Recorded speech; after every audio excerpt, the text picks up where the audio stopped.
Hoje eu queria compartilhar com vocês um pouco sobre princípios, porque nós estamos vivendo o mês de janeiro e geralmente no mês de dezembro a gente tem bastante euforia com relação às festas, a família, que é gostoso de ver e de ficar junto, mas nem sempre a gente começa o janeiro com as atitudes que nós gostaríamos de começar. A gente faz muitos planos em dezembro e já começa janeiro frustrando todos aqueles planos.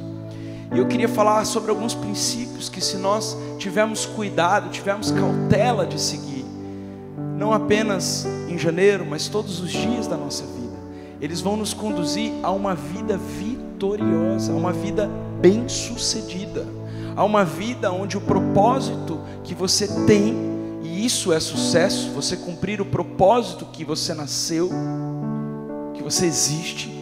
E sucesso para um não é sucesso para outro, por isso não pode haver comparação entre nós. E para isso nós vamos precisar ter uma identidade em Cristo, saber quem nós somos, para que nós existimos. E aqui já vai daqui a pouco a primeira reflexão, mas nós vamos para a palavra já já. Mas eu quero trazer, com a ajuda do Espírito Santo, obviamente, uma clareza sobre a não existência de uma mágica, mas a existência do sobrenatural, sobre os princípios naturais que nós vivemos.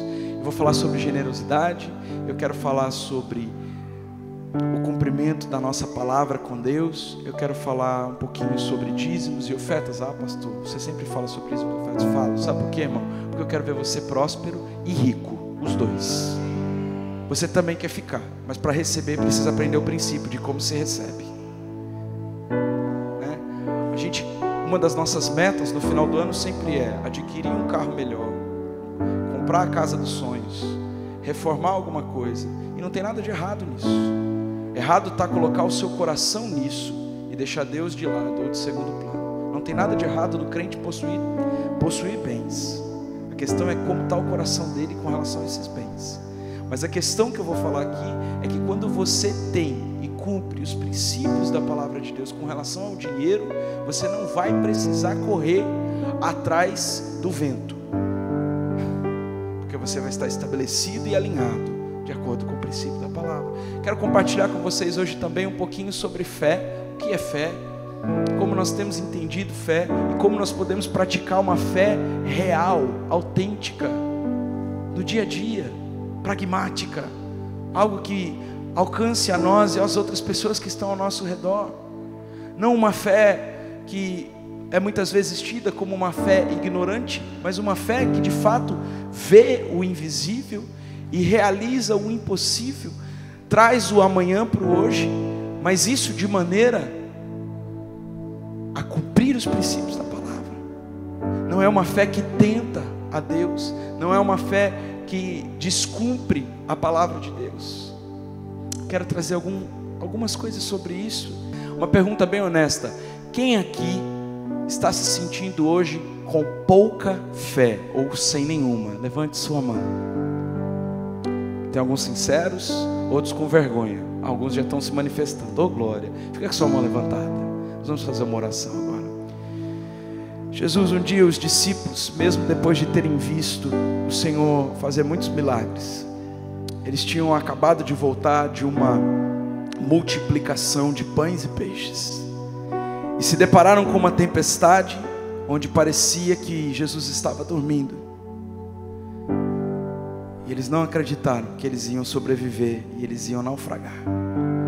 Estes meus irmãos que estão com honestidade diante de Ti, dizendo que estão com pouca fé ou sem nenhuma, eu quero te pedir que o Senhor faça com eles como o Senhor fez com os discípulos que oraram: Mestre, aumenta a minha fé.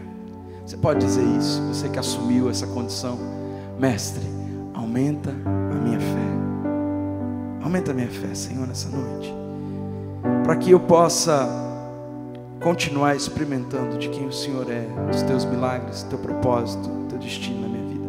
Senhor, circunstâncias são circunstâncias, tempestades são tempestades. O Senhor, com uma palavra de ordem, faz tudinho se acabar. Do dia para a noite a situação muda e o de repente acontece. Então eu te peço, Deus, que o Senhor traga essa capacidade de entendimento nas minhas vidas, dos meus irmãos e irmãs, em nome de Jesus. Amém, Senhor. Sabe, gente, O segundo trato que eu queria fazer com vocês depois do modo avião é que a gente estivesse fluindo no Espírito. E para isso eu preciso que você faça mais uma oração. Está parecendo uma sessão de descarrego, né, gente? É mais ou menos.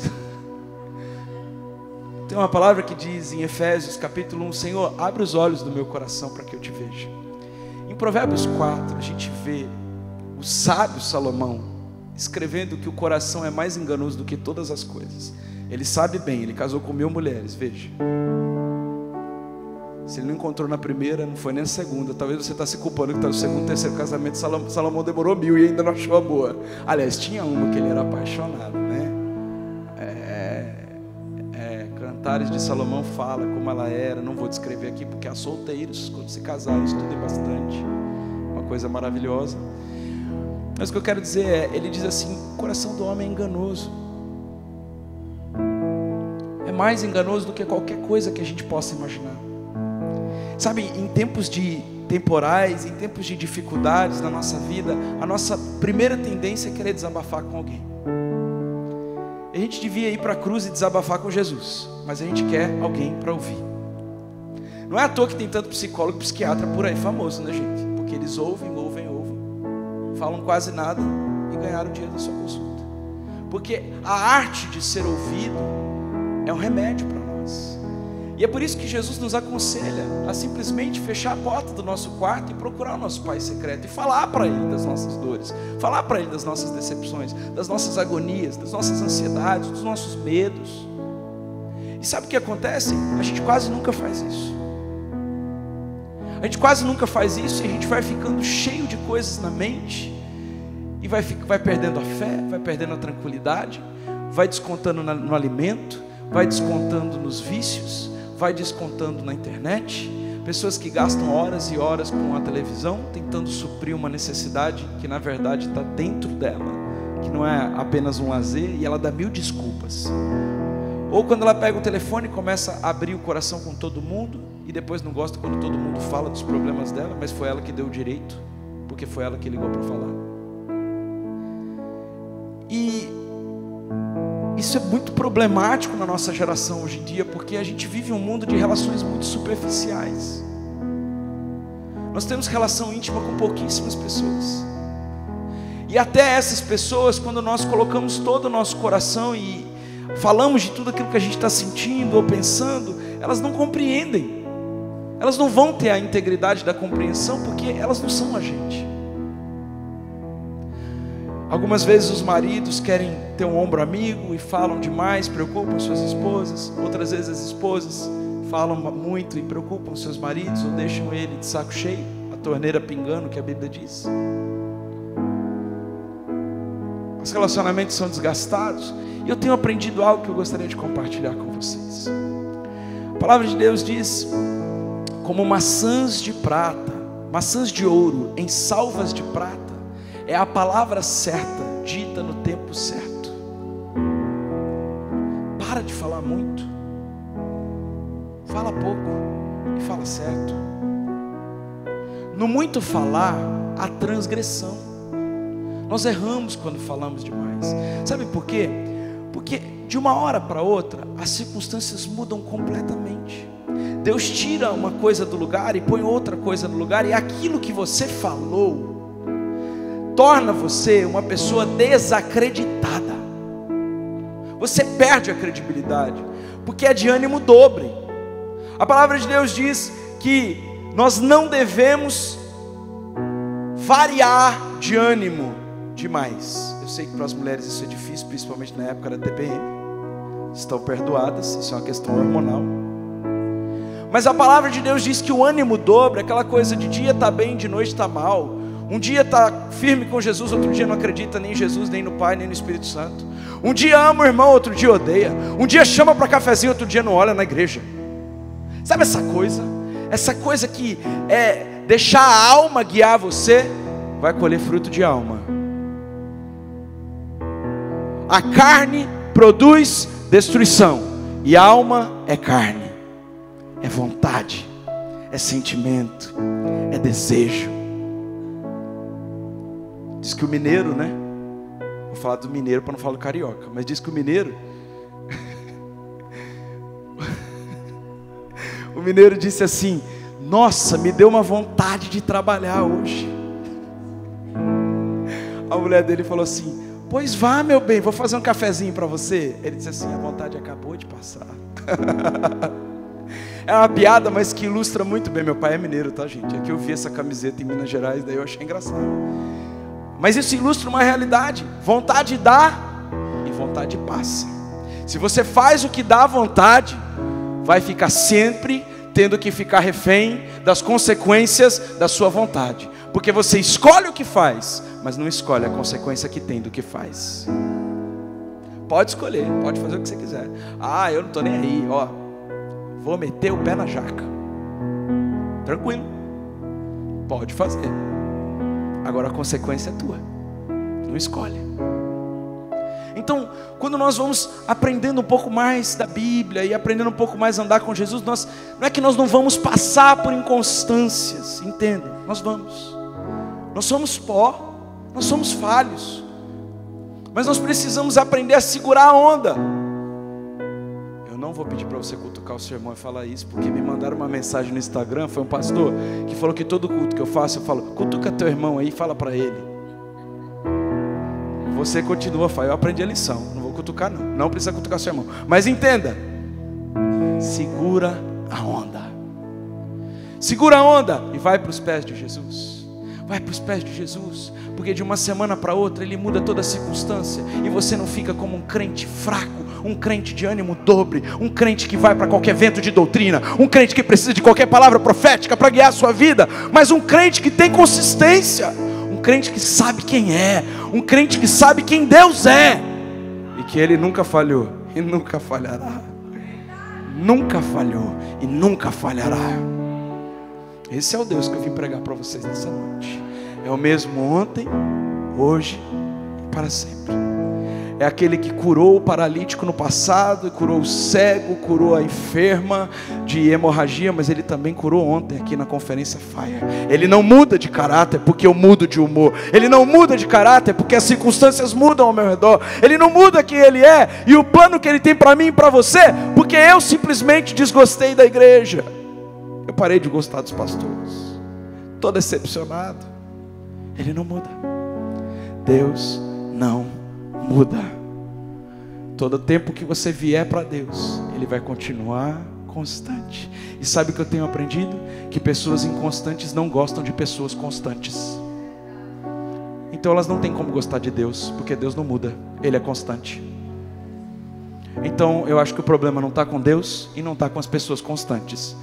Quem pegou essa carapuça, veste, se arrepende e muda. Não vai ser fácil, mas um dos maiores desafios do crente é saber falar, para não cair no descrédito, para não ser tolo, para não ser morto pelas suas próprias palavras. Nós somos chamados a viver pelo Espírito. É verdade que a carne é fraca, é verdade que o Espírito milita contra a carne, mas quanto mais nós nos enchermos do Espírito e nos esvaziarmos da nossa carne, mais êxito nós vamos ter. E eu vim trazer esse desafio para você hoje. Tá tranquilo, né, por enquanto. Só desligar o celular e um desafio de calar as vontades. Aí que a gente pode ir embora. Se a gente conseguir viver isso essa semana, já tá massa. Mas é porque eu quero ver você com uma vida vitoriosa. Eu sei que Deus tem isso para você. Ele não tem isso só para alguns, Ele tem isso para todos. Deus não tem filhos prediletos, tem filhos que preferem a Ele. É diferente. Deus não escolhe cor, raça, gênero.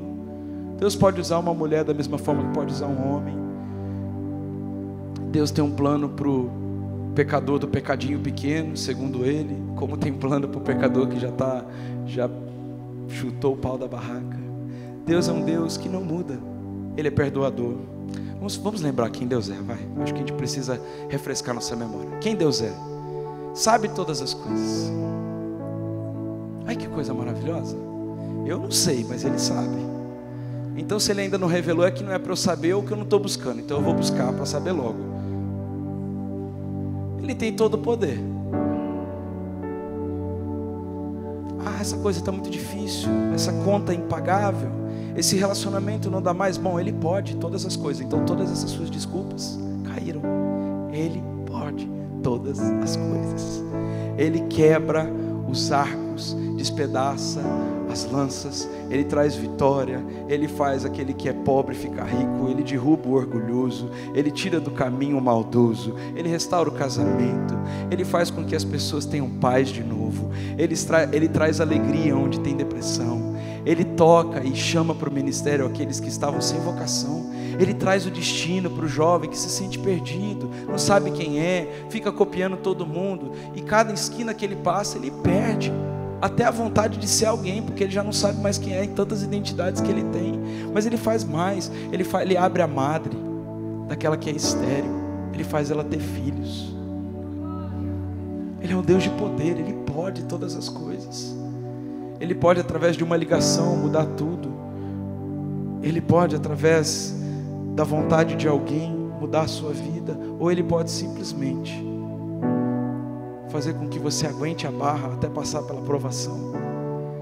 Mas o propósito de tudo isso é que a gente esteja mais próximo dEle. Então Ele é onisciente, Ele sabe todas as coisas, Ele é onipotente, Ele tem todo o poder.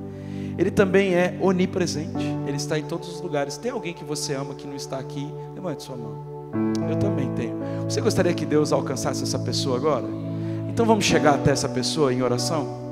Tem algum problema aí que você tem, que gostaria de que essa pessoa fosse alcançada pela graça de Deus, fosse alcançada pelo perdão de Deus, fosse alcançada pela cura de Deus?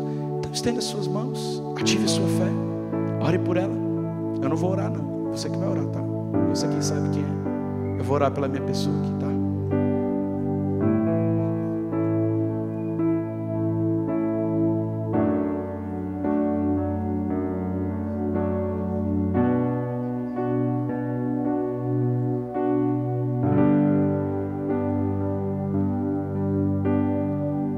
Aleluia, Jesus. Olha que coisa maravilhosa.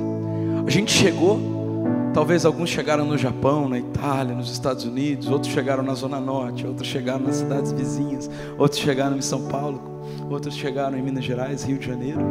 Nós chegamos nesses lugares pelo Espírito Santo, porque o Espírito de Deus que habita em mim, Ele levou essa minha oração a Deus. E Deus que tudo sabe, que tudo pode, que está em todos os lugares, ao mesmo tempo que Ele está aqui, Ele está lá, com a pessoa que você orou. Ele está fazendo uma obra, e você vai testemunhar o que Ele está fazendo lá. A gente não vence problemas na vida, gente, com uma fé ilusória, distante. A fé é prática, a fé é para agora, a fé é para orar agora. A fé não é para usar de todo o recurso que você tem antes de exercitar a fé. Não. A fé é primeiro Deus, primeiro a fé, depois o resto. Eu me lembro de uma situação que eu estava viajando a trabalho, eu já estava 20 dias fora, e Davi era bem pequenininho, começou a dar bem muito trabalho. Em um ano de Davi, eu viajei praticamente 3 meses do ano. E eu me lembro que quando Tawana estava bem esgotada, e a gente estava fazendo FaceTime, ela disse para mim: amor, eu não estou conseguindo mais cuidar de Davi. Mãe de primeira viagem, a gente não tinha ajudante na época. E eu disse: amor, eu tô a milhares de quilômetros de distância. E você me falar isso me preocupa, mas eu também sei que você precisa me falar para desabafar. Mas deixa eu fazer o seguinte, eu vou orar com você. E Davi não dormia já há meses. Naquele dia nós oramos em concordância. A palavra de Deus diz: quando 2 ou mais estivessem reunidos no nome dele, ele estaria. E ele ensinou a gente a orar em concordância. O que 2 ligassem na terra seria ligado no céu. Por isso que a oração é uma arma poderosa, e toda arma também poderosa é perigosa. E nós oramos juntos e pedimos: Deus, dá uma noite de sono inteira para Davi, para que Tawana também possa se recuperar. Senhor, faz essa noite de sono virar 40 noites de sono que ela tem perdido. Senhor, faz Davi ser estabelecido em Sião nessa noite. Coloca, Senhor, anjos no quarto dele. Libera os teus anjos. E começamos a orar. Eu disse: amor, agora você vai ungir a nossa casa, e você vai ungir o quarto de Davi, e você vai tomar uma melatonina, e você vai dormir. Ela: como? Você vai dormir. A preocupação de uma mãe, né? Com um recém-nascido. E o milagre aconteceu. Foi a primeira noite que ele dormiu a noite toda. Eu disse: você acordou? Ela: eu não vou mentir, eu acordei, mas daí eu vi que estava tudo bem, eu voltava a dormir. Porque Deus é um Deus que se importa. E agora vamos para a palavra, feitos os compromissos, amém? Abra sua Bíblia.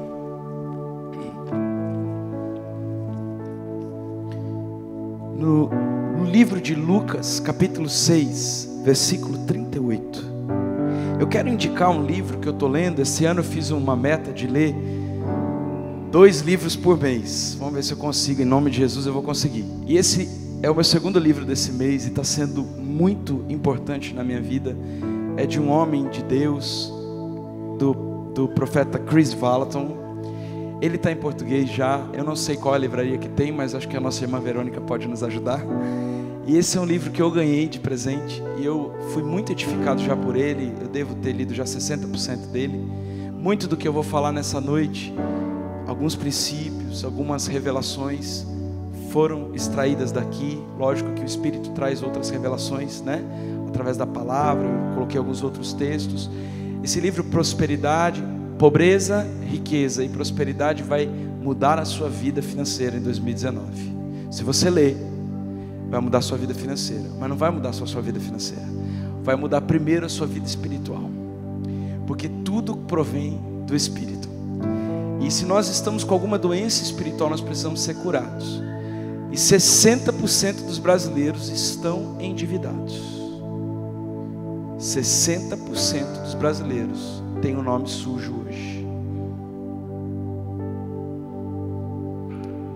Da mesma forma como Deus não te quer ver preso, não te quer preso na ganância, controlado pelo espírito de Mamon, por ter muito dinheiro e não compartilhar, e não ser generoso, e amar mais o dinheiro do que as pessoas, e amar mais o dinheiro do que a Deus. Deus não te quer preso nesse espírito. Ele também não te quer preso no espírito de Mamon pela dívida.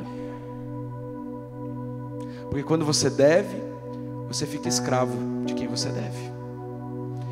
E aquela preocupação te controla. Nós vamos orar nessa noite por milagres sobrenaturais sobre as finanças de todos vocês, inclusive a minha. Mas nós vamos aprender alguns princípios também. Esse livro, ele traz essa junção do poder natural com o sobrenatural. Eu quero indicar a vocês todos. Está sendo uma bênção na minha vida. Vamos aprender um pouquinho com generosidade. Me ajudem na leitura? 3, 2, 1.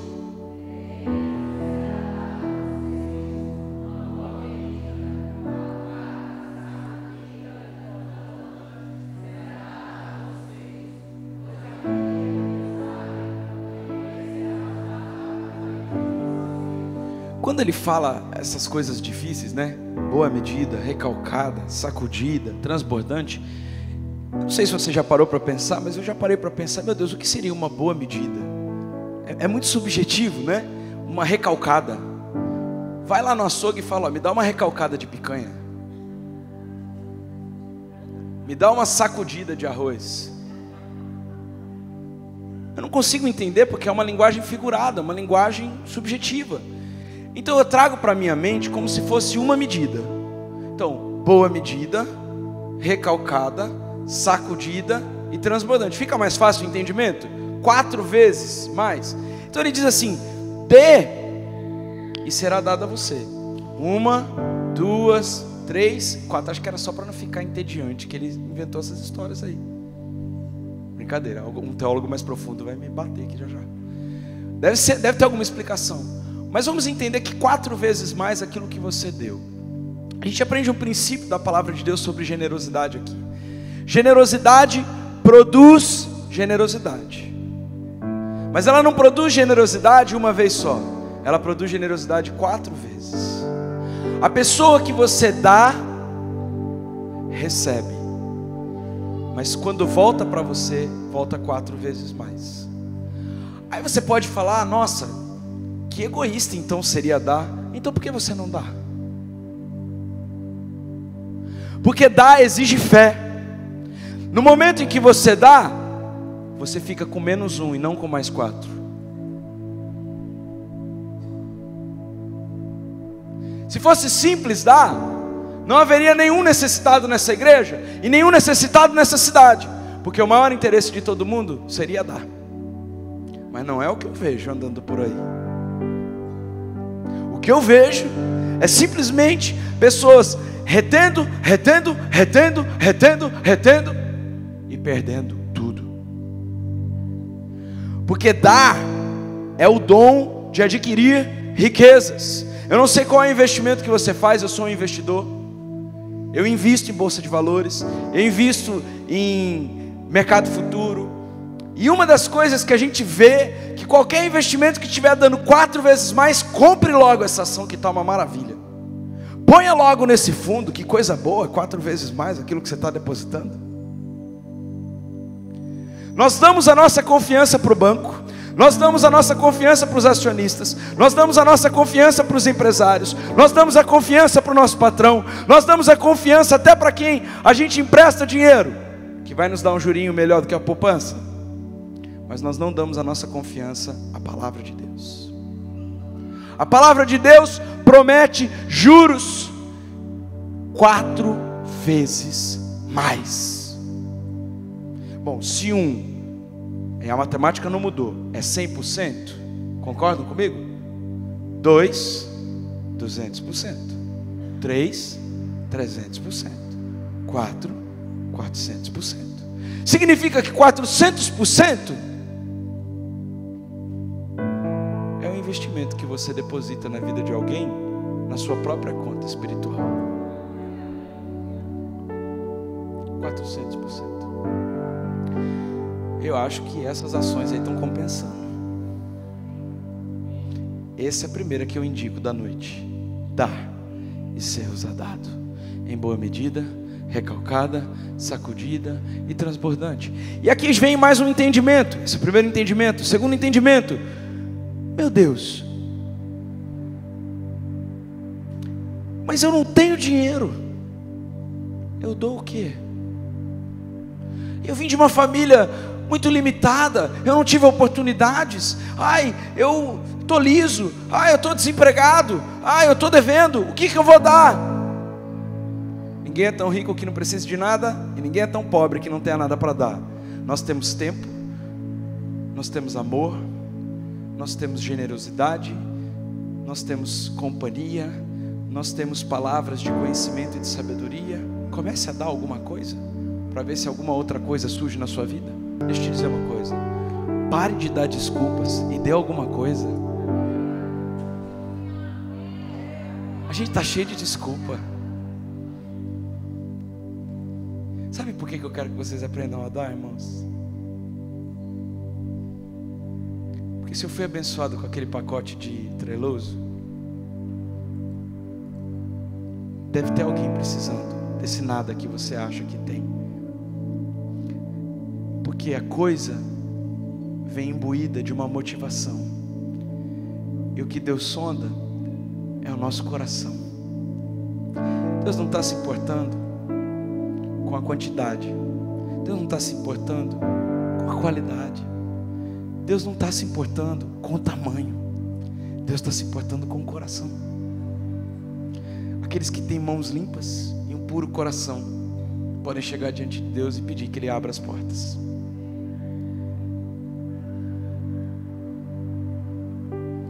Esse princípio da generosidade é um princípio tão simples.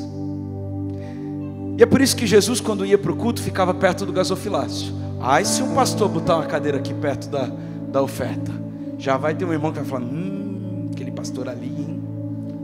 Por isso que ele foi viajar, ele senta perto da oferta. Ah, ele trocou de carro, não foi? Soube que mobiliou todinho o apartamento dele. Ele senta perto do gasofilácio. Deixe da sua mediocridade, irmão. Para de cuidar da vida dos outros. Jesus sentava do lado dos gasofilácios, sabe por quê? Porque ele ficava julgando as ofertas. Eu provo para você que ele sentava do lado do gasofilácio, porque ele viu quem deu a menor oferta. Para você ver o tamanho da moeda que a pessoa está colocando dentro do gasofilácio, tem que estar bem pertinho, viu? Você não tem curiosidade às vezes de saber quanto que o irmão está colocando aqui? É que a nota de 2 e de 100 é muito parecida, né? A cor. Então de longe não dá para ver, mas se você sentar pertinho, você vai ver que é bem diferente.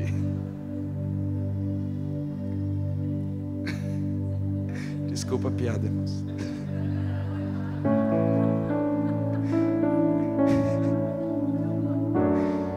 Mas sabe por que eu estou ensinando vocês esse princípio? Porque prosperidade não começa com receber. E eu falei que eu ia falar sobre prosperidade. Prosperidade começa com dar. Isso é uma boa notícia para você e para mim, porque significa que todos aqui têm potencial para serem prósperos, porque todo mundo tem algo que pode dar. Se a prosperidade dependesse da gente receber, aquelas pessoas que nunca tivessem recebido nada de um irmão, de um pai, de uma mãe, de um pastor, de um amigo, elas iam culpar o destino e a todos ao seu redor da pobreza delas. Mas a prosperidade não começa com receber, começa com dar. E é por isso que o Senhor nos ensina, mais uma vez quero te lembrar do versículo: dá e será dado a você. Ele está dizendo: acredite no que eu estou te falando. Se você confiar em mim para ficar menos um, eu vou te dar mais 4. Se você confiar em mim e plantar uma semente, eu sou o maior interessado em abençoar o seu coração generoso e te dar 4 vezes mais. Se você entender que tudo que você tem não é seu, é meu, e sou eu quem acrescento riqueza sobre sua vida, sou eu o provedor, sou eu o doador, sou eu que posso todas as coisas. Se você entender isso, você não vai esperar do irmão que você está plantando, você não vai esperar do pastor no lugar onde você está dizimando e ofertando, você não vai esperar do marido, da esposa a quem você está doando, do filho, você vai esperar do Senhor. Eu aprendi com uma pessoa que eu gosto demais esse princípio, muito novo, mas ele se firmou bem numa atividade próxima do casamento da minha irmã. É meu pai, eu não queria falar o nome dele, mas é meu pai. Ele chegou, minha irmã disse: pai, você ajuda a construir tantas casas, você já construiu mais de 30 casas na época para as pessoas que têm necessidade, e eu vou me casar, eu não tenho uma casa própria, e eu não queria pagar aluguel. Você não poderia mobilizar a sua equipe para me ajudar a construir uma casa para mim? Ele disse: poderia não, filha. Aí ela ficou chateada, foi falar com ele: pô pai, mas por que você não poderia? Algo tão simples, você faz para todo mundo.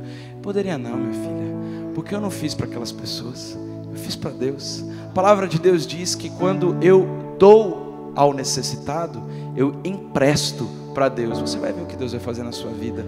Deus vai te dar uma casa do jeito que você sonha, no tempo certo. Enquanto isso, eu tenho uma casa para você morar, você não vai precisar pagar aluguel. Ela morou 4 anos nessa casa dele. E Deus deu inteligência para a gente usar também, né, irmãos? Na época, ela ia se casar e tinha um carro muito bom. Ele disse: venda o seu carro, filho, invista num terreno que hoje talvez não valha muito, mas um dia vai valer. E espera, vai esperando valorizar. De repente você vai construindo sua casa aos poucos.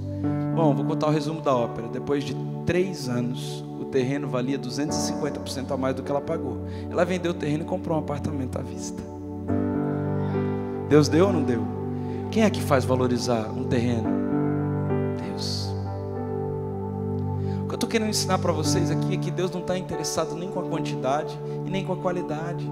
Deus só está interessado com a nossa obediência. E obediência ao princípio. Gente, a gente tem que começar a dar. Se a gente quer receber, a gente tem que dar. E isso não é, gente, uma questão egoísta. Eu dou porque eu quero mais, porque para você dar vai exigir fé. Nem sempre quando você dá algo hoje, você recebe amanhã. Às vezes recebe, mas às vezes não. As sementes que a palavra de Deus diz: lança o seu pão sobre as águas.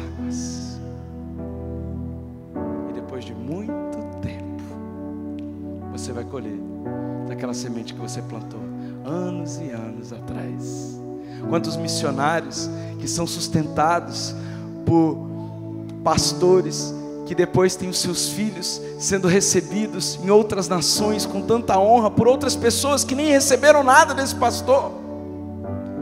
Porque sementes não são banais, sementes são frutos de esperança e fé depositados no tesouro dos céus. Sabe o que isso significa? O melhor tesouro, que nunca vai quebrar, é o tesouro dos céus. Prosseguindo nesse princípio, eu queria que você guardasse isso. Se você subestimar a sua habilidade de dar, vai enfraquecer sua capacidade de receber. Não subestime o dar. Pastor, olha, eu tenho que orar para saber se eu dou para aquele irmão, se eu não dou. Deixa eu te ensinar um outro princípio baseado nesse. Deus não está olhando a mão que está dando. Ele está dando. Para julgar, Ele está olhando a que está recebendo. Fica tranquilo que o julgamento não vem sobre você. Você deu para uma pessoa que infelizmente está usando de uma maneira errada, o problema é da pessoa. Só você não dá mais para ela, para que ela não caia no mesmo erro. Dê para outro, depois que você descobrir. Se você descobrir. E deixa Deus julgar a pessoa. Agora a sua semente está no altar do Senhor.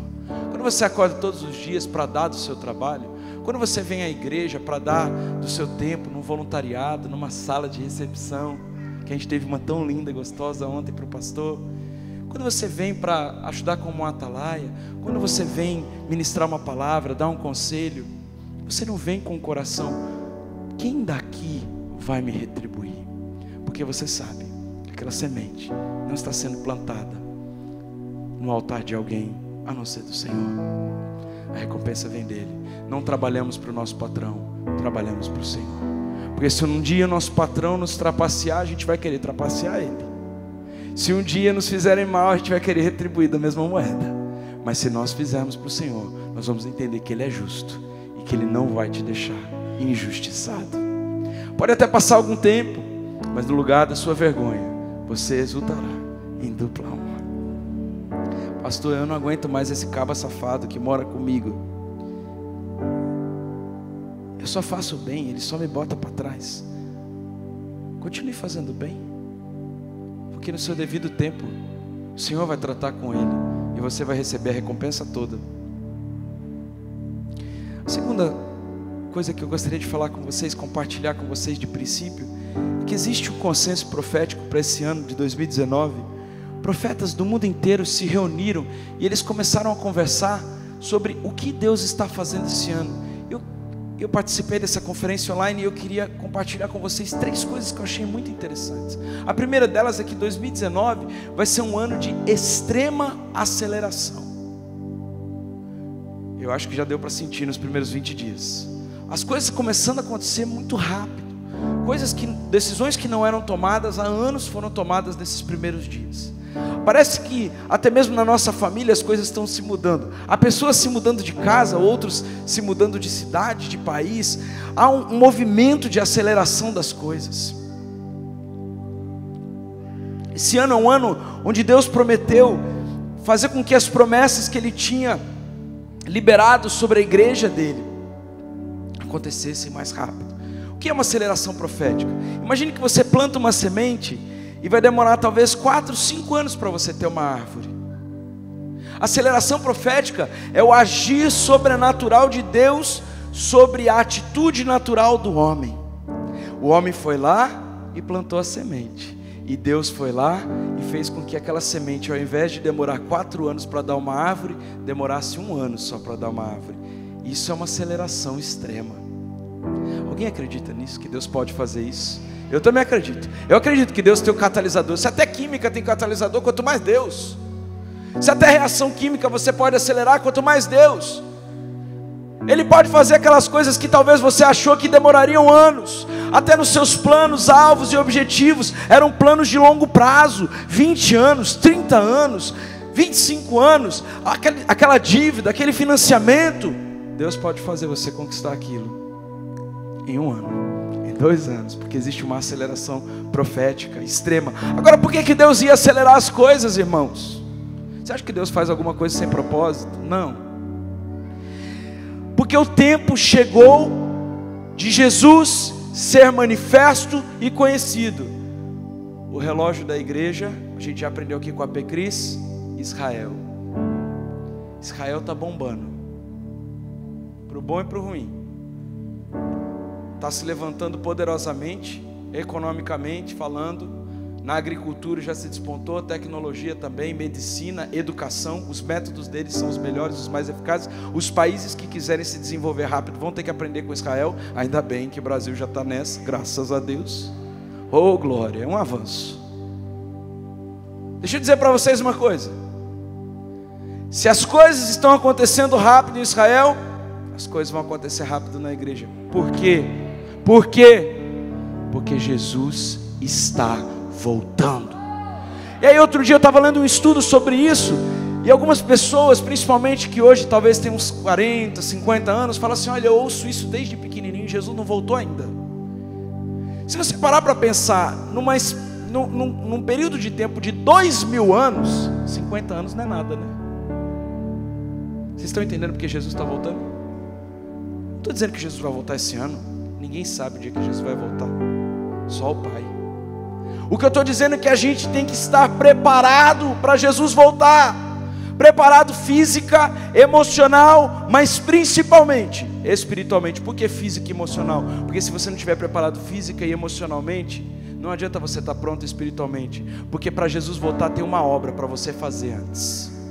Essa aceleração extrema, essa plantação e colheita rápidas, não são para o seu benefício e ego. Olha, você viu? Isso era para demorar 10 anos, eu consegui em 1. Não, meu filho, é para você conseguir acelerar a volta de Cristo.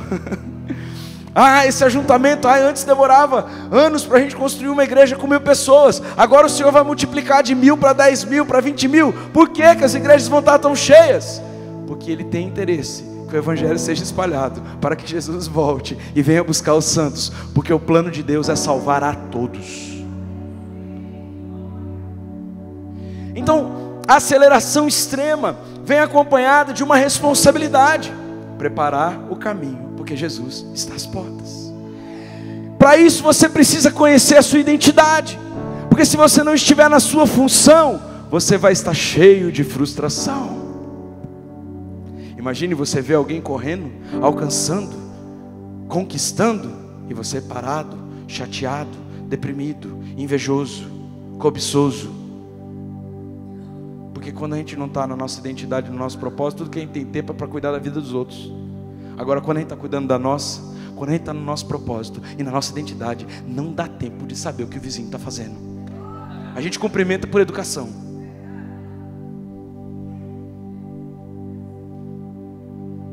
Eu acho que a gente está precisando entrar em propósito, porque tem uma aceleração acontecendo. O segundo consenso é que este ano de 2019 não é um ano de ofertar com a razão, é um ano de ofertar com a fé. Eu vou explicar.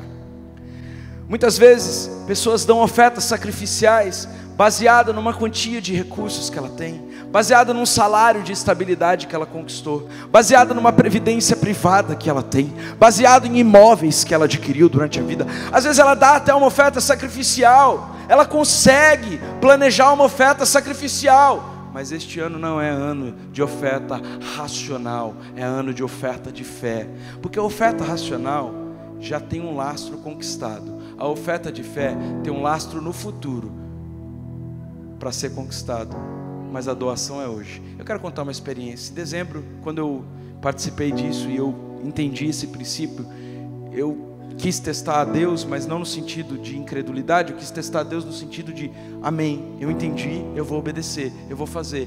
E no final do ano, eu conversei com minha esposa e a gente falou, olha, eu disse, olha, Deus falou no meu coração que é para a gente dar uma oferta, aquela oferta boa, sabe, você sabe o que é uma oferta boa, né? Cada um tem uma oferta boa, mas para mim aquela oferta era uma oferta boa. Ela disse assim, olha, Deus falou contigo o valor? Eu falei, falou. Ele falou X, ela falou comigo o mesmo número, eu falei, então é isso mesmo.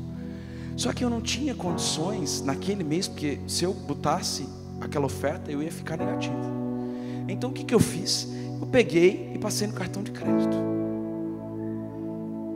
Eu disse, bom, eu não tenho hoje, mas eu tenho um cartão, daí eu vou pagar o mês que vem, e até lá Deus pode fazer muita coisa. Deixa eu contar para vocês o que aconteceu. No outro dia, uma pessoa me procurou e disse, olha, Deus falou comigo, e eu fiquei achando tão estranho aquilo. Ele falou comigo a noite inteira, não me deixou dormir, e me deu um valor específico para depositar na sua conta. Eu sei que você não precisa, coitado, eu sei que você não precisa, mas eu quero depositar na sua conta um valor. Você passa a sua conta para mim? Eu disse, claro. Agora, se alguém quiser aqui também eu posso passar, tá? No final do culto você pode me procurar. Se você estiver na internet, me manda uma mensagem que eu te passo pelo Facebook. E eu passei para ela por WhatsApp. Fiquei um pouco constrangido, porque é estranho, né, gente? A pessoa chega assim e fala, Deus falou comigo, não me deixou dormir, que tem uma oferta para te dar. Eu falei assim, nossa, eu acho que Deus vai me dar uma lapada. Mas dito e feito. A oferta que ela depositou na minha conta era exatamente a oferta que eu tinha depositado no dia anterior, no culto. Exatamente. Centavos e reais. Sabe o que isso significa? Que Deus não precisa que você tenha uma semente hoje para te fazer prosperar hoje. Deus não precisa que você tenha uma semente hoje para te fazer prosperar hoje. Ele precisa que você seja obediente hoje. Eu falo assim para Davi, Davi, vem para cá, filho. Aí ele não vem. Davi, vem para cá, filho. Ele não vem. Davi, vem para cá, filho. Ele não vem. Na quarta vez eu perco a minha paciência e falo assim, quando eu falar é na hora. Obediência adiada é desobediência. Quando Deus falar com você, não precisa de confirmação não, tá? Faça. Olha, irmão, não precisa de confirmação para doar do seu dom, do seu talento, dos seus recursos. Tem gente que busca confirmação de tudo isso, mas não busca confirmação de encher o saco. Olha, me mandam mensagem às vezes, pastor, quem está precisando da sua autorização para chegar mais cedo na igreja, fazer uma recepção para os visitantes? Irmão, não precisa de autorização. Chegue mais cedo na igreja, faça uma recepção para os visitantes, abrace, beije, dê um chocolate, fala que Jesus ama, ministra a salvação. Não precisa de confirmação para obedecer os princípios da palavra de Deus. Pastor, mas eu preciso de uma confirmação se é para eu batizar. Irmão, quem crê e for batizado será salvo. Batize-se. Que confirmação que você está esperando? Pastor, eu não sei, eu estou com dinheirinho guardado, mas eu não queria ir para Israel, porque, sei lá, né, vai que não é tudo isso. As pessoas criam muita expectativa. Irmão, não precisa de confirmação. Depois desse ato de fé, sabe o que eu fiz com a minha semente para não perder? Eu aconselho vocês, que ela é muito pequena. Eu comi a minha, comia de Tauana e comia de Davi, porque dentro ela vai gerar frutos. Um bocado de gente colocando na boca. Eu não quero perder essa semente. É uma semente de fé. Eu não preciso de confirmação para obedecer os princípios da palavra. Eu preciso de obediência. Ofertar em fé. A fé não pede desculpas, pede obediência.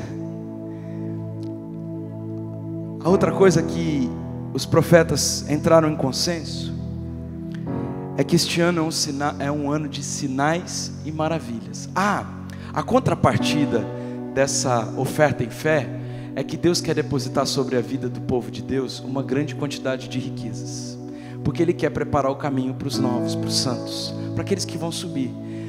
Deus vai abençoar com riquezas, com propriedades, com isso, com aquilo, com causas na justiça, todos quanto tiverem um coração generoso.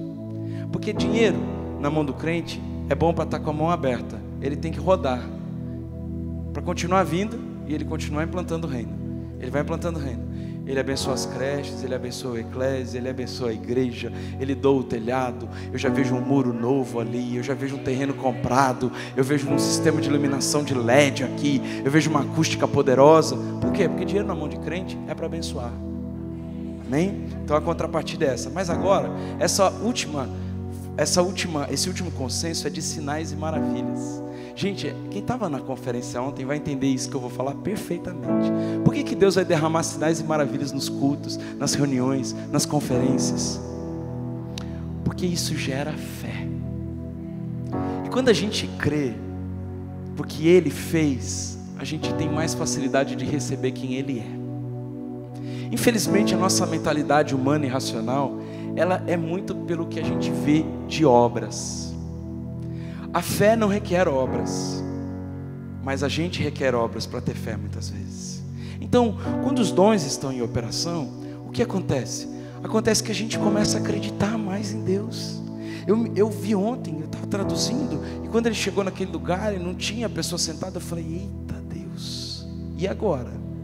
Cadê esse irmão, essa irmã que devia estar sentado aqui? A irmã estava no banheiro, está grávida, pelo amor de Deus, né? Enfim, deixou a bolsa lá, a bolsa era dela, Deus tinha revelado que ela estava ali, ele era o lugar dela. E Deus tocou com cura uma pessoa que nem sentada no lugar que ela estava, porque Deus sabia que aquele era o lugar dela. E quando todo mundo viu aquilo, não teve como não se encher de fé, porque Deus foi muito preciso ali. Quando os dons estão em operação, os homens saem de cena, a glória desce, a unção acontece, é inegável, e você recebe o Senhor como seu Salvador. Quando há grandes sinais e avivamento, há grande colheita. Então nesse ano, nós temos que nos atentar e nos mover nesse profético, mover nos dons do Espírito. A palavra de Deus diz em 2 Coríntios 14, que a gente tem que buscar diligentemente os dons. Entrar no nosso quarto e dizer: Senhor, eu quero o teu dom de cura.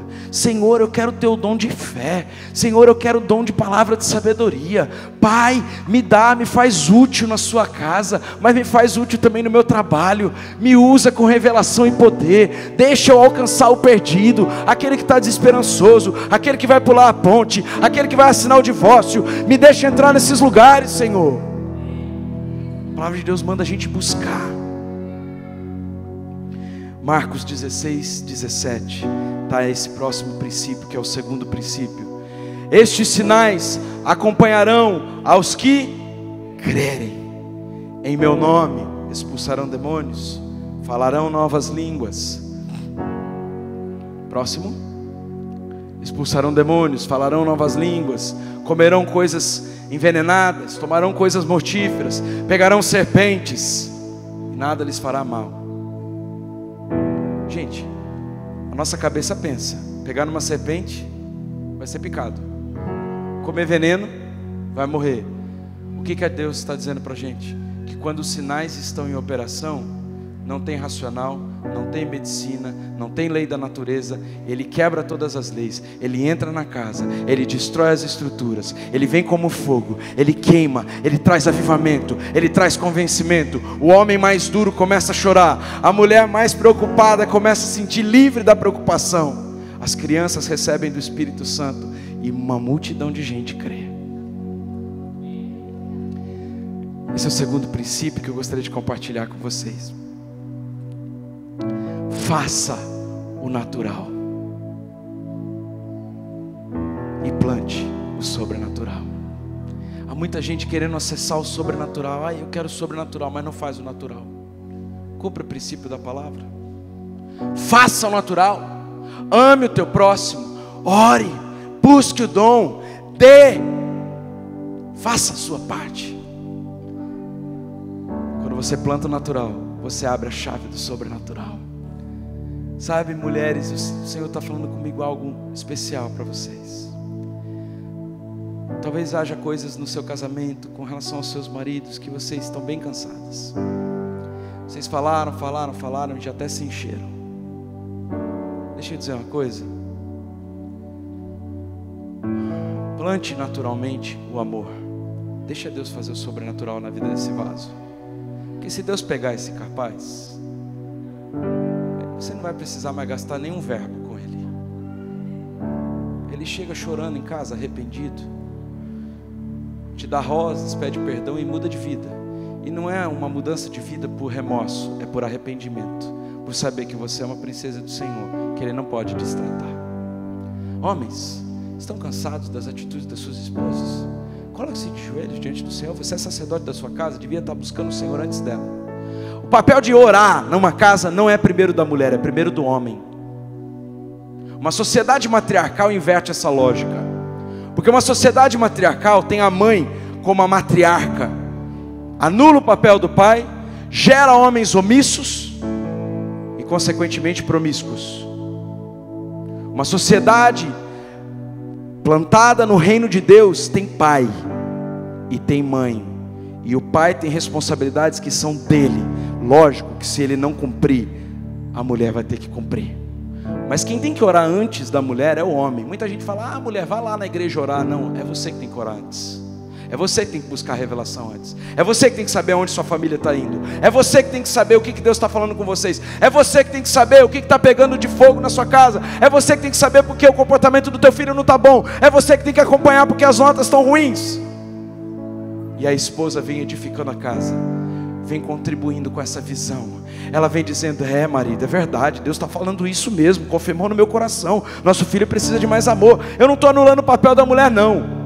Eu só estou dizendo que a mulher não tem que carregar o fardo que ela tem carregado, porque homens omissos e vagabundos têm deixado de lado a sua responsabilidade espiritual, e depois ficam reclamando, minha mulher é uma Jezabel, você é um Acabe, brother. Minha mulher é uma torneira pingando, você é um cara que esqueceu de orar. Manda óleo nela.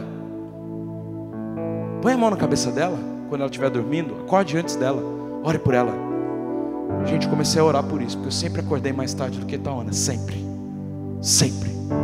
Eu não consigo acordar às 5h30 da manhã, não conseguia. E eu comecei a orar, eu disse, Deus, eu tenho que acordar antes dela, porque eu tenho que preparar o caminho para ela acordar. Deus está me acordando 4h30 da manhã todo dia, porque às 5h30 ela está de pé. Porque eu tenho que orar por ela, ela é minha responsabilidade. Eu tenho que passar na cama do meu filho, eu tenho que abençoar o dia dele, eu tenho que declarar os anjos do Senhor, colocando as pessoas certas, as oportunidades certas, os lugares certos, as professoras certas. Homens, levantem-se. Esse ano é ano da gente se levantar e se colocar de joelho pela nossa casa. A gente quer ver nossa família dando certo. A gente quer ver nossas finanças prosperando. A gente quer ver nossa esposa feliz. A gente quer ver nossa família ajustada. Vamos tomar o nosso papel. E mulheres, aceitem esse amor. Não negligenciem a oração também não, porque aquilo que Deus fala com ele, confirma contigo. E se ele estiver enganado, você ajuda a ajustar. Falar, marido, Deus não falou isso comigo não, ora mais um pouquinho. Eu tenho uma que é assim, Deus não falou comigo não, então ora mais um pouquinho. Tá bom, eu vou orar. E Deus faça o natural, que o sobrenatural acontece. Estou terminando, irmãos. 2019 é um ano de intencionalidade, com a motivação correta. Mas não é um ano, irmãos, da gente deixar o acaso vai me proteger, não. Isso fica bonito na música, mas não é bonito na vida de crente que tem destino, que tem propósito, que tem unção. Acaso é para quem está na mão de Satanás. Deus não tem acaso, Deus tem plano, Deus tem propósito. Você sabia que estava planejado antes de você nascer, que no dia 20 de janeiro do ano de 2019, você está aqui na Beira-Mar 114, recebendo esse vento gostoso, essa palavra de direção para o ano de 2019? Porque Deus sonhou com você, com a sua existência. Não existe acaso no plano de Deus. Você não é fruto do acaso. A gente não é fruto do acaso. A gente não vai para qualquer lugar. A gente vai para onde Deus mandar, sim. Mas para a gente saber onde Ele está mandando, a gente precisa orar. A gente precisa ter comunhão com a palavra. A gente precisa buscar a presença de Deus. Não tem acaso na vida de crente, tem propósito. Não tem coincidência na vida de crente, tem cristocidência. Foi Ele que planejou o encontro. Foi Ele que planejou o encontro. Irmãos, em 2003, janeiro de 2003, eu era um jovem de 17 anos. Eu tinha um sonho de fazer um intercâmbio. Eu queria muito aprender inglês. Não tem acaso na vida de crente. Meus pais não tinham condições de me pagar o intercâmbio. Eu já contei essa história aqui, eu acho, mas estou sendo impelido para repeti-la. Faltavam 2 semanas para eu vir embora dos Estados Unidos, porque meus pais falaram, eu não tenho condições de te dar um intercâmbio, mas eu posso comprar uma passagem parcelada. E se você arrumar uma casa para ficar lá, um mês que você ficar, você vai se esforçar e vai aprender sobrenaturalmente. Eu disse, amém, pai, mas um mês não dá para ficar fluente. Tudo bem. Comecei a orar, postei o meu joelho no chão. Senhor, o Senhor sabe que eu quero falar inglês. Não é possível que você colocou essa vontade tão forte em mim, se você não tivesse um plano para isso. Deus não trabalha com acaso. É Ele quem efetua o querer e que permite o realizar na sua vida. Se Ele colocou algo que é lícito no seu coração, que é do propósito dEle, lute, não desista. Pare de ouvir a oficina do diabo que está aí de plantão dizendo, você não nasceu para isso não, olha o seu tamanho, você é muito pequeno, muito pequena, você vai precisar dar umas 10 viagens, depois dê 30, mas faça a vontade de Deus. Não desista. Deus não tem acaso. E 17 anos, um jovem cheio de falhas, de limitações, botei meu joelho no chão. Faltavam 10 dias para eu ter que voltar para o Brasil. A pessoa que estava nos hospedando disse: olha, vocês estão muito tempo em casa. Não tinha dinheiro para sair. Sair de casa significa comer no McDonald's. Estava liso. Ela disse: vamos ali, vai ter uma competição de natação entre 2 escolas, vai ser maravilhoso. Eu disse: vai ser massa, vamos embora. Botei meu agasalho, estava muito frio.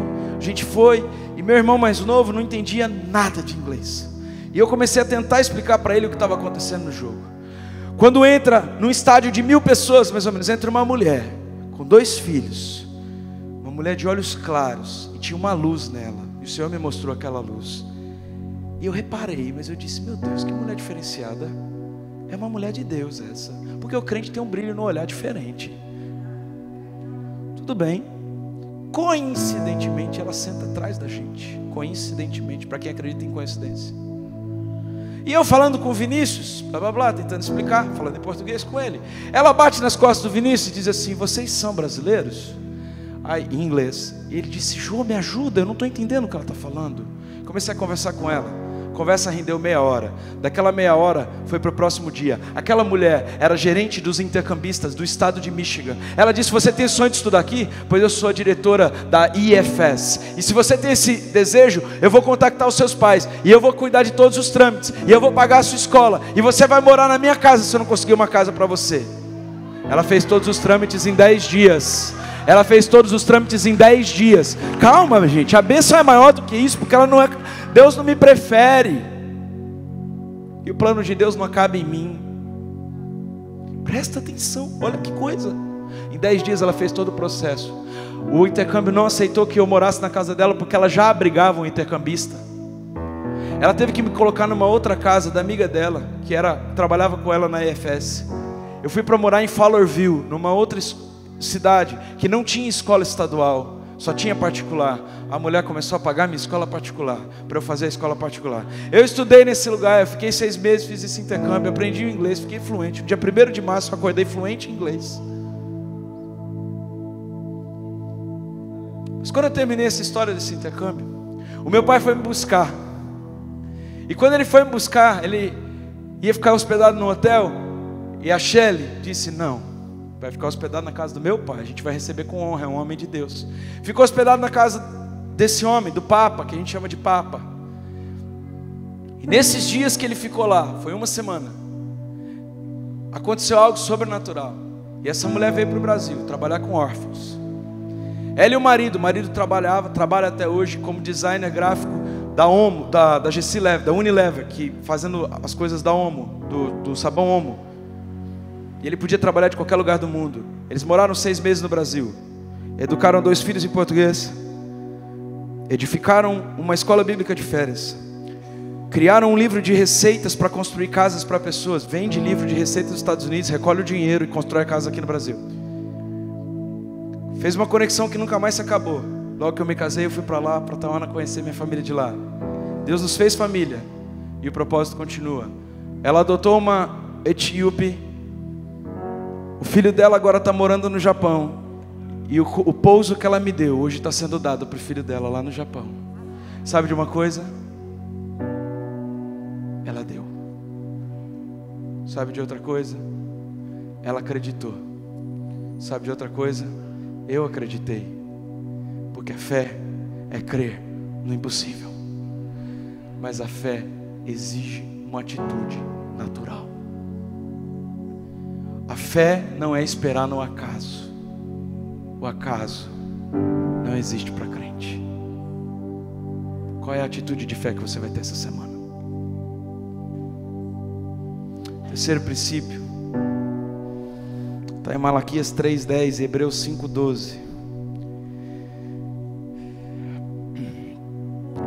Malaquias 3:10, a gente já está indo para o encerramento dessa reunião, porque o culto continua durante a semana. É uma palavra muito forte para nós, porque diz assim: tragam todos os dízimos à casa do tesouro, para que haja mantimento, alimento em minha casa. Ponham-me à prova Eu sei de cor essa passagem, deixa eu resumir para vocês. Você vai ver, se eu não repreender o devorador da sua vida e te abençoar de um modo tal, que você vai dizer, basta Senhor, tá bom. Mas daí você pergunta, roubarás o homem a Deus? Todavia vós me roubais, e dizem que te roubamos. E eu te digo, nos dízimos e nas ofertas, nos dízimos não devolvidos e nas ofertas não depositadas. E vocês estão me roubando, mas vocês estão se roubando. Porque quando vocês me roubam, não tem alimento na minha casa. Isso é forte, segura a onda. Vocês estão prestando atenção e eu estou feliz com isso. Não tem alimento na minha casa porque vocês estão me roubando. Quando nós entregamos a nossa vida para Deus, nós entregamos o nosso senhorio. O senhorio que estava na nossa mão, agora vai para a mão de Jesus. Nós não fazemos mais a nossa vontade, o que a gente quer, o que dá na telha. A gente faz a vontade de Deus, baseado nos princípios da palavra. Se Ele está mandando trazer o dízimo e você não traz, você é alguma coisa que a palavra de Deus chama de ladrão. É mais ou menos assim, vou dar uma explicação empresarial. Você entrou numa sociedade onde você tem 90% das ações e Deus tem 10% das ações. Chegar no final do mês, o resultado que der aquela empresa, 90% é seu, 10% é dele, ele é sócio minoritário. Quando você não dá os 10% dele, significa que você está tirando dele um direito que é dele, não é seu. Quando você faz isso, você rouba a Deus. Talvez você não tinha consciência disso até hoje, a partir de hoje já tem. Pecados passados, perdoados, da ignorância não são levados em conta, mas a partir de hoje tem entendimento nessa casa. Nós entramos numa sociedade com Deus, onde Ele que tudo nos dá, só pede 10% de volta. Por que Ele pede 10% de volta? Porque Ele precisa de alimento na casa dele? Porque eu preciso de alimento na casa dele. Porque a minha atitude natural de dar, gera uma atitude espiritual de revelar o alimento espiritual que eu preciso receber. Para manter essa porta aberta, precisa pagar a conta de luz, precisa pagar aluguel, precisa pagar segurança, precisa ter estrutura. Quando nós deixamos de entregar o dízimo, Deus levanta outros mantenedores, mas a nossa vida fica presa e sem revelação. Deus não é obrigado a dar revelação espiritual a quem não cumpre o mandato natural de dar o dízimo. Tem gente que está querendo milagre na vida, vem para a igreja e não entende o sermão, e não sabe por quê, que não acontece nada na vida. Irmão, não dá o dízimo, está roubando a Deus. Ladrão fica de fora da herança, não recebe a palavra revelada. Eu não sei se me convidam para pregar aqui de novo, mas eu quero ver sua vida abençoada. Eu sei que é dolorido ouvir, gente, porque a gente é egoísta e a gente tem medo de faltar. Deixa eu te dizer uma coisa, Ele é fiel para suprir todas as nossas necessidades em glória. Você acha que Deus precisa dos seus 10% para te explorar? Ou esses 10% resolve o problema financeiro que você tem? Porque se nós não confiamos para devolver 10%, será que nós confiamos para entregar toda a nossa vida e o controle da nossa vida a Ele? Será que nós podemos viver a perspectiva dos milagres sobrenaturais que nós queremos para 2019? Será que nós podemos experimentar a aceleração profética? Será que nós podemos experimentar a colheita abundante? Será que nós podemos experimentar a transferência de riquezas? Se a gente não sabe nem dar aquilo que está na nossa mão. Mas pastor, vai faltar para a comida, vai faltar para o condomínio. Deixa eu te dizer uma coisa, um outro princípio que vem com o dízimo é o princípio de primícias. Primeiro, dízimo é primeiro. Porque Deus conhece a gente e já sabe que a gente vai pensar na falta. Ele fala, confia em mim primeiro que eu vou fazer o milagre até o final do mês. Quero ensinar esse princípio aqui. A primeira coisa que você faz quando receber alguma coisa, seja um presente, uma oferta, um dinheiro, um salário, um dividendo, qualquer coisa, entrega primeiro os seus 10% que não são seus, são dele. E confia, porque os outros 90% Ele pode fazer virar 100, 180, 200, 300, quanto você precisar, porque Ele é o eu sou tudo o que você precisa. São inúmeros testemunhos que a gente já ouviu e eu não convém repetir, mas um deles que é muito marcante é uma família que eu conheço, que o pai ficou na dúvida um dia se ia dar o dízimo ou ia comprar leite para os filhos. E ele disse, se eu der o dízimo eu não tenho dinheiro para o leite, meu filho morre de fome. Façam prova de mim, diz o Senhor, e você vai ver se eu não vou repreender o devorador, e eu vou te dar muitas vezes mais, que você vai dizer assim, tá bom Deus, basta, a palavra já deu a resposta. Então você obedece e dá o dízimo. E quando você entrega o dízimo, chegam caixas de leite na sua casa, mas não mais por um mês só, porque um irmão da igreja está trabalhando numa loja, num laticínio, chamado Paulista, e agora toda sobra de leite, ou leite para vencer, Ele dá para você, e nunca mais faltará leite na sua casa. Porque Deus, quando dá, não dá para um mês. Deus, quando dá, Ele cessa uma necessidade para sempre. Quando Deus curou aquela mulher do fluxo de sangue, Ele disse assim: nunca mais você vai sofrer de hemorragia. Você já gastou muito dinheiro nesses 12 anos. Curte um pouco sua vida sem sangue, sem incômodo. Seja livre. Quando Deus quer quebrar um domínio, um principado, uma estrutura, seja ela de herança familiar, seja ela da terra, Ele exige de nós princípios, obediência. O sobrenatural é ativado pelo natural. Eu cumpro o princípio e Ele faz o que eu não consigo fazer. Irmãos, 2019 é um ano que promete ser um ano de muitas bênçãos. Hebreus 5:12. Embora a esta altura já devessem ser mestres, precisam de alguém que ensine a vocês novamente os princípios. Repita comigo: princípios elementares da palavra de Deus. Estão precisando de leite e não de alimento sólido. Quando a gente vai crescendo na fé e vai crescendo em Deus e vai crescendo como igreja, a gente às vezes se esquece de princípios básicos e princípios elementares que são chaves para as bênçãos de Deus nas nossas vidas. Eu sinto nessa noite uma forte pressão espiritual. Sabe de uma coisa, irmãos? Eu gosto muito de vocês, mas eu gosto mais de Deus. Ele me mandou vir aqui para abençoar vocês, não para tirar de vocês. Para eu abençoar você, eu não vou lhe tirar nada que não seja contra a palavra de Deus. Você pode crer, você pode orar, você pode virar a bunda para a lua e ficar lá fazendo jejum de 40 dias. Muita gente faz isso. Se sacrifícios me agradassem, eu te daria todos, mas o que o Senhor está buscando é um coração quebrantado e contrito. Um coração que olha para si e reconhece que está errando, que precisa ser transformado em alguma área, que não está vendo as coisas acontecerem e se pergunta por quê. Porque tem princípios elementares que precisam ser obedecidos. Sabe, gente, a gente gosta de fazer sacrifício porque a gente trabalha com compensação. É mais ou menos assim: eu não sigo o princípio da palavra, mas de repente quando eu vejo um pobre na rua eu dou uma cesta básica. Eu não dou o dízimo, mas eu faço caridade. Ah, cuidado. Caridade é amor em exercício, não é princípio. É demonstração de caráter de Cristo, mas não é princípio estabelecido.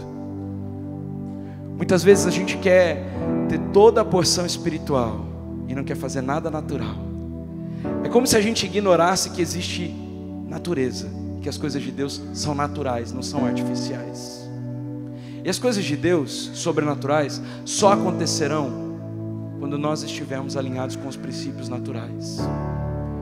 Irmão, sua esposa, seu marido, seu filho, quem você ama, pode lhe dizer milhares de vezes que te ama, pode lhe trazer flores e fazer sacrifícios, mas se ele tiver uma atitude de infidelidade com você, você vai ficar muito triste com ele, com ela. Muitas vezes a gente está assim, a gente dá as flores, a gente compra o presente que a gente não tem o dinheiro para comprar, mas a gente maltrata, a gente é infiel, a gente quebra princípios.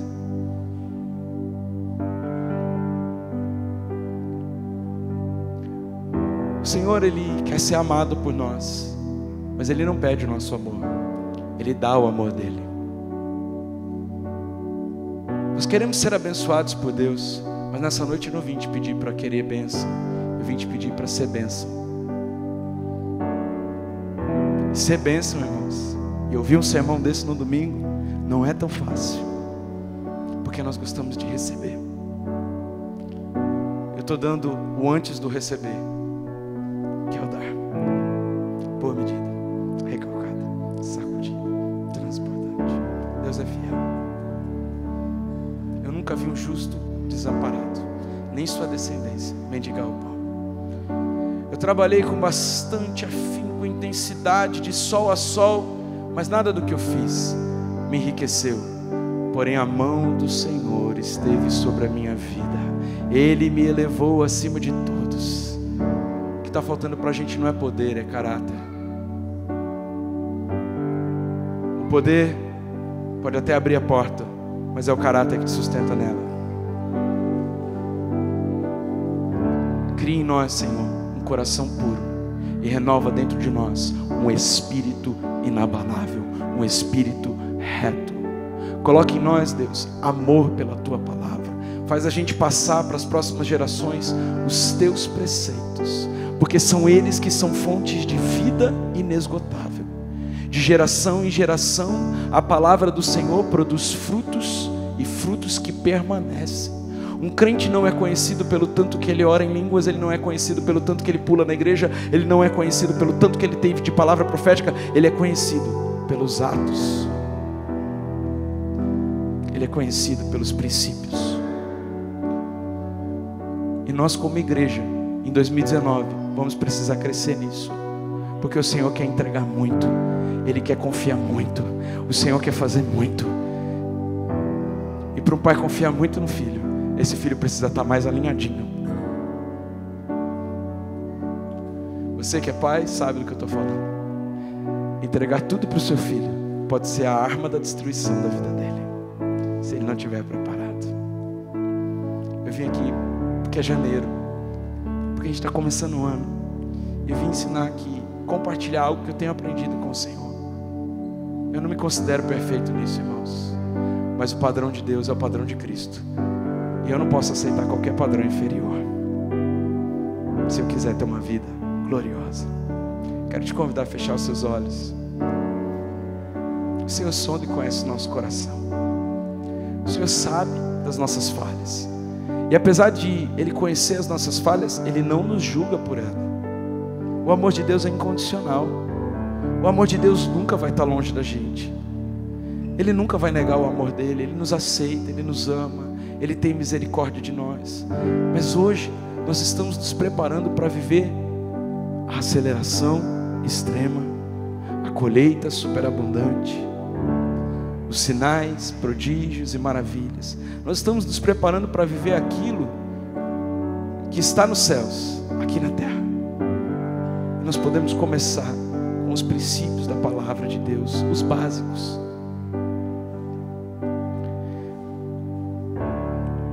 Fé, amor incondicional, falar só o que deve, economizar palavras, dar, todo mundo tem o que dar, ser fiel, dízimos, ofertas. Pai, nós te agradecemos pelo teu amor. Ele nos cobre, Ele nos cura, e nós sabemos que nada que nós façamos pode nos colocar num lugar de maior aceitação ou menor aceitação. É ponto final que o Senhor ama a todos incondicionalmente. Mas da mesma forma que o sol é para todos, mas a sombra é só para alguns, eu quero orar para que nessa noite o Senhor estenda a sombra sobre os meus irmãos e os ensine os princípios elementares da Tua palavra. Faz isso comigo também, faz isso no corpo pastoral. Nos colocamos à Tua disposição, porque precisamos aprender de Ti, Senhor. Nós precisamos aprender como lidar com as circunstâncias, nós precisamos aprender como lidar com as palavras, nós precisamos ter fé independente do que está acontecendo ou do que nós estamos sentindo. Nós precisamos plantar com generosidade. Nós precisamos de tantas coisas básicas que ainda não estão impressas em nós. Faz ser natural, Deus, te obedecer. Porque quando é natural fazer o que está nos céus, fica natural receber o céu aqui na terra. E nós queremos do que o Senhor tem no céu para este ano.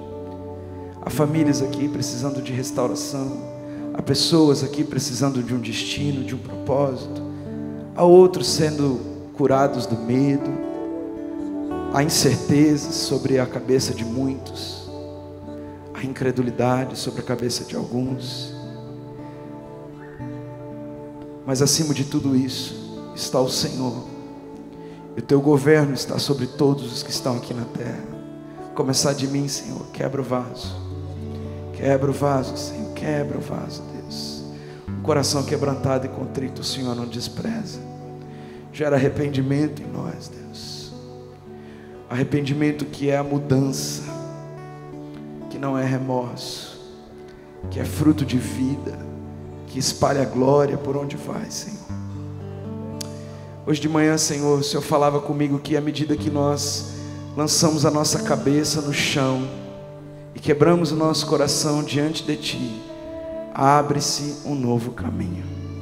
Faz isso nessa noite sobre a vida dos nossos irmãos. Abre um novo caminho diante de nós.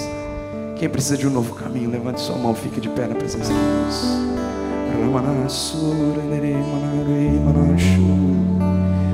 Só o Senhor pode abrir novos caminhos, Deus.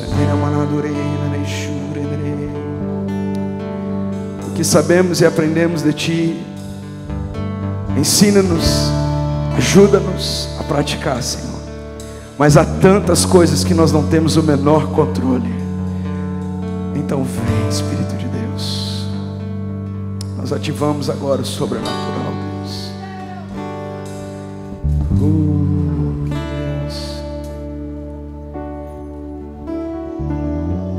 Começa a captar os sons dos céus aí. Começa a captar a presença de Deus.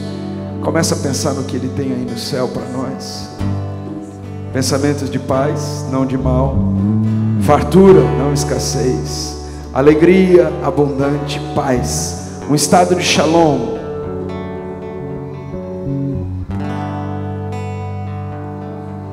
Intencionalidade com coração puro. Aleluia, Deus. Palavras de sabedoria e de entendimento sobre o Teu povo, Senhor. Oh Deus, palavras de revelação, aquelas que serão reconhecidas diante dos palácios, Deus, como verdadeiramente direção. Vem sobre nós, Espírito de Deus. Sozinhos nós não conseguimos, irmãos. Sozinhos nós vamos falhar amanhã, ou logo que sair daqui. Mas se nessa noite nós nos rendemos a Deus, o Espírito Santo nos ajudará. Levante suas mãos a Ele. Comece a pedir pela presença dEle. Comece a pedir pelo revestimento do Espírito de Deus nessa noite. Ativa a sua fé, Ele está aqui.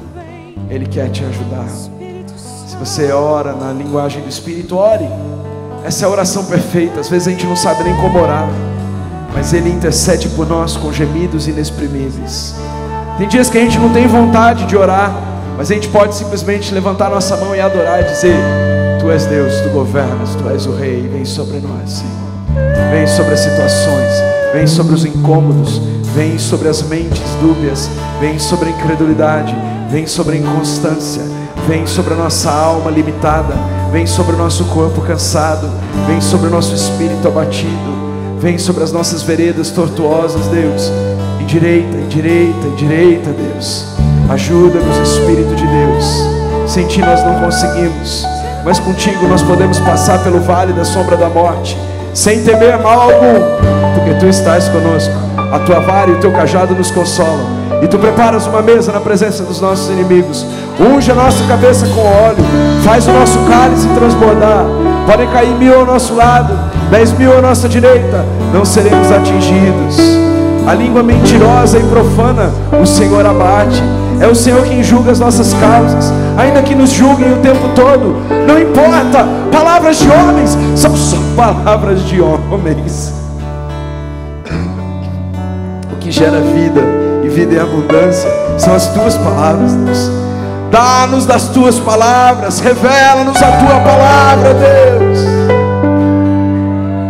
Oh, revela-nos, Espírito.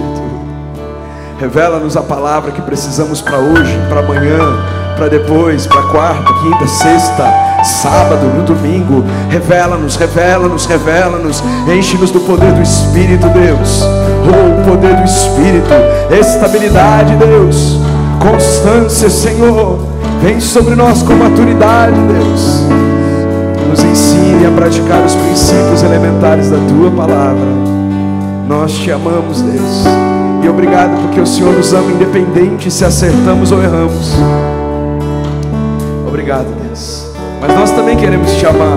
Tua palavra diz que aqueles que fazem o que o Senhor manda, aqueles que te obedecem, demonstram amor pelo Senhor.